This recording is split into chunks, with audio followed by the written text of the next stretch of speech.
Your glasses might be spying on your life. On Christmas Eve, the employees were all discussing what gifts they might receive. Everyone prayed it wouldn't be like last year. This year, miserly Mr. Burns surprisingly gave each employee an expensive VR headset. This must be a sign of the apocalypse, the secretary whispered beside Burns, reminding him that the doctor said if Burns were generous, he would die. Burns smiled as he turned on the surveillance screen. It turned out that each headset had a tiny camera, allowing every action of the employees to be monitored. Show you the best feature.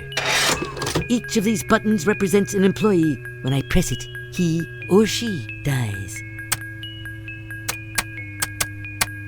Ugh, what's wrong with this thing?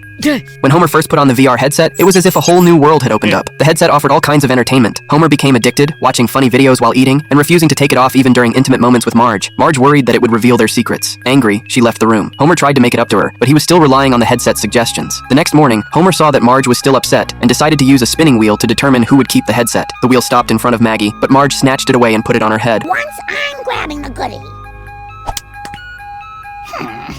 Back in the real world, Homer found himself excluded by his colleagues. They were all immersed in the virtual world. Feeling isolated, Homer thought about asking the boss for another headset, but in Burns' office, he discovered a shocking secret. The entire wall was covered with live footage of the employees. Homer realized this was a serious invasion of privacy. Unable to resist, he started watching. Among the many screens, he saw his own home, Marge wearing the headset, playing with Maggie. This made Homer feel slightly guilty, and he decided to leave. But when he heard Marge planning to get ice cream for Maggie, he remembered she had said that morning there was no ice cream. Realizing she had lied, Homer had a thought. What else might Marge be hiding from him? Homer sat in front of the surveillance screens, monitoring Marge. He suspected she was cheating, but she hadn't done anything wrong. He discovered an even bigger secret. Marge went to see a psychologist every week, and most of her sessions were complaints about him. Homer realized he was selfish. He didn't spend time with the kids, and the only area where he was dependable was his loyalty in their relationship, perhaps one of his few redeeming qualities. Not Marmaduke! Never Marmaduke!